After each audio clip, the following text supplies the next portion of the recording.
Assalamualaikum warahmatullahi wabarakatuh.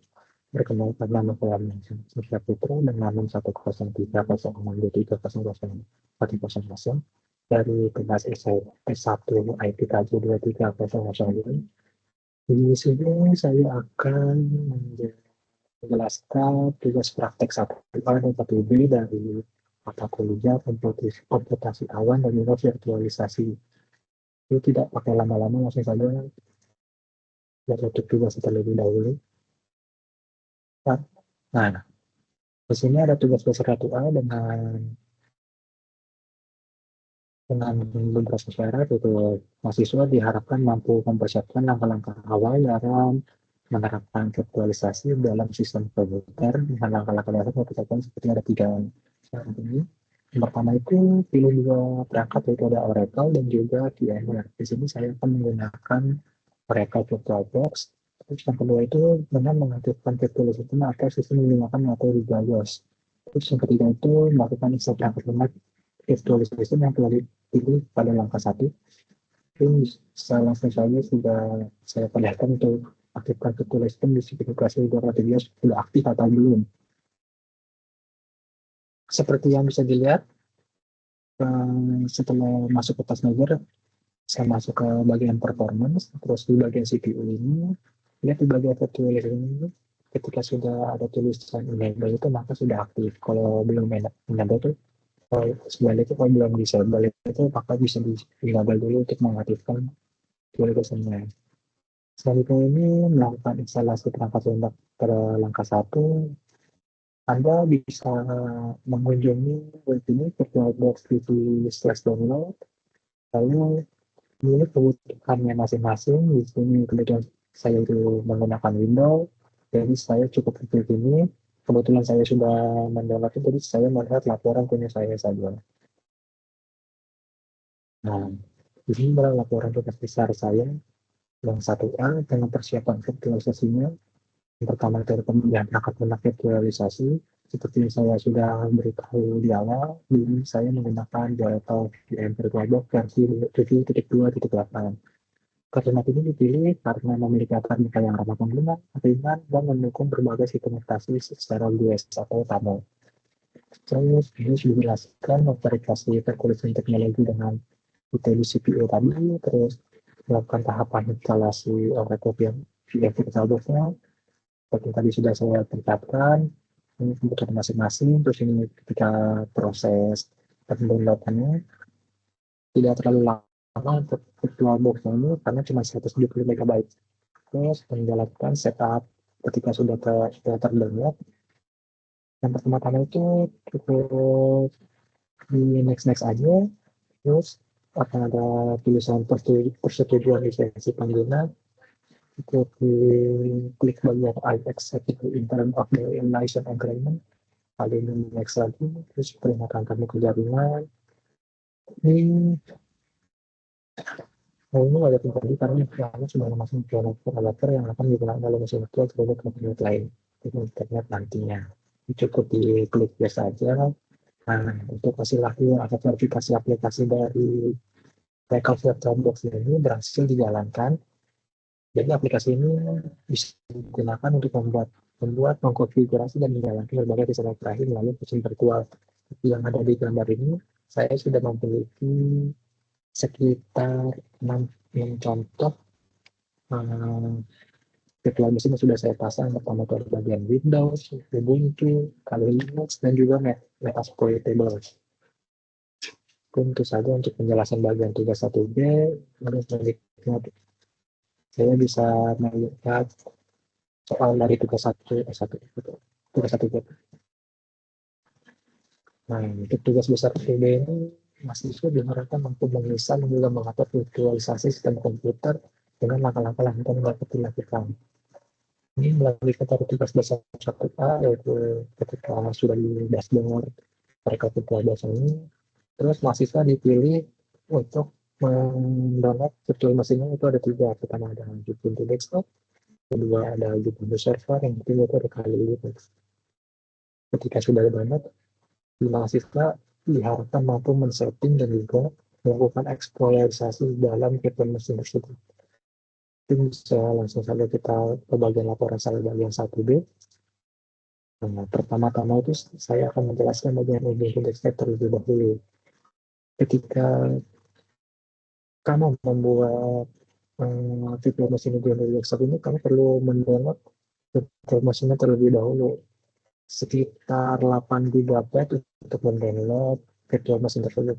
Terus ketika sudah mendownload, kita harus men-setting atau membuat new di bagian ini. Bagian ini dalam record. Terus ketika sudah new, kita harus men-setting bagian base memori-nya, prosesor, ini lain.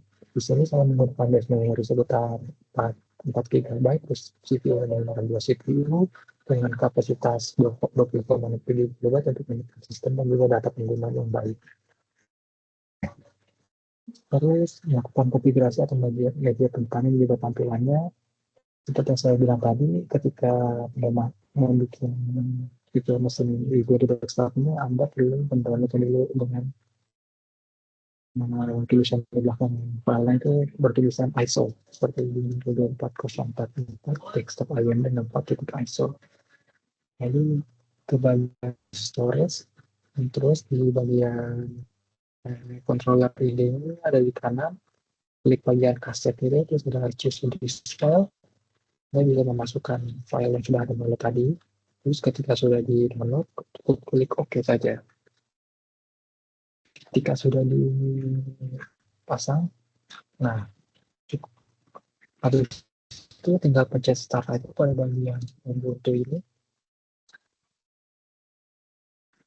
Maka dia akan melakukan proses booting konfigurasi instalasinya.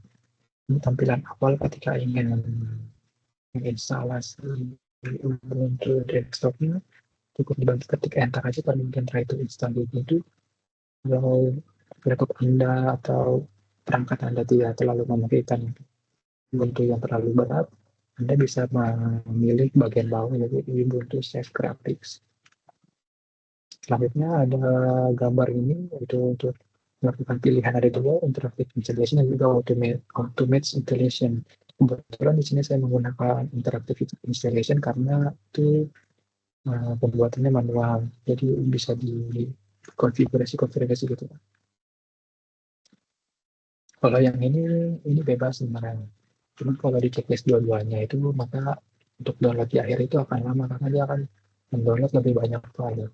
Terus ini juga bisa pilihannya bagian bawah atau atas setelah kalian. Nah, di sini bagian harus diingat-ingat banget karena di sini akan membuat akun ketika kamu memasuki virtual machine-nya, kamu akan membutuhkan akun dan juga passwordnya. Ketika kamu lupa passwordnya, maka itu akan sangat susah sekali mengganti passwordnya. Nah, ini adalah proses paling lama ketika menginstalasi Ubuntu desktop karena saya menceklis kedua tadi ini. Saya itu mau sekitar 3-4 jam untuk sampai selesai pada hasil akhir Ubuntu desktop ini. Setelah sudah sampai di Ubuntu desktop ini, saya melakukan eksplorasi sistem operasi ini dengan melakukan perintah di command line interface dengan mengetik UMI. UMI itu ID karena ini nama saya masukin username ID. Terus perintah kedua itu ada lsb release -n. Dijalankan untuk menampilkan detail informasi distribusi Linux-nya dengan output mengonfirmasi distributor ID dan dibutuhkan dengan rilis 2404 LTS. Nah, seperti yang di sini. Nah, selanjutnya ini VM kedua yaitu Kali Linux. Seperti yang saya jelaskan kembali, kalau mau download VM yang baru, Anda perlu mendownload VM-nya di web-web yang bebas mana saja.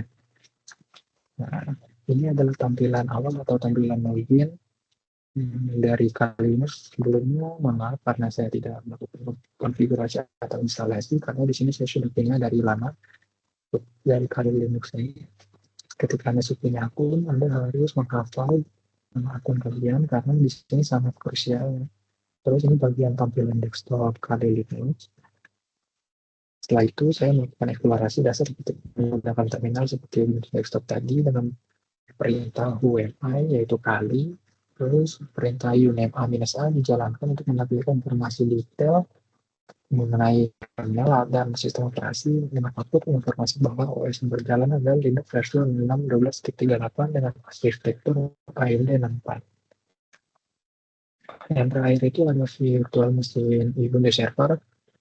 Ini adalah server yang paling ringan menurut saya karena dia tidak terlalu gede ukurannya. Ini tahapan awal instalasi servernya dengan memilih bahasa terlebih dahulu. Terus ada bagian guide storage configuration, cukup di enter bagiannya, downnya. Terus ini pembuatan akun atau profil seperti yang sebelum-sebelumnya sama saja, buat akun dan juga passwordnya. Terus ini bagian instalasi, cukup ditunggu saja sampai nanti ada bagian reboot now, maka ketika sudah selesai ada tulisan reboot now, Anda bisa mengklik reboot untuk menampilkan ulang kembali layarnya. Ketika sudah selesai menampilkan layar kembali, maka akan muncul kayak layar terminal gitu kalau Ubuntu server ini. Terus saya melakukan eksplorasi Ubuntu server dengan melakukan perintah-perintah di cmd dengan perintah UEFI sama lagi yang juga perintah lsp release universal yang menampilkan distribusi yang mengonfirmasi penggunaan Ubuntu 24.04 LTS. Jadi dari kesimpulan tugas yang saya kerjakan ini virtualisasi untuk sistem operasi berbasis Linux telah berhasil dilakukan secara menyeluruh.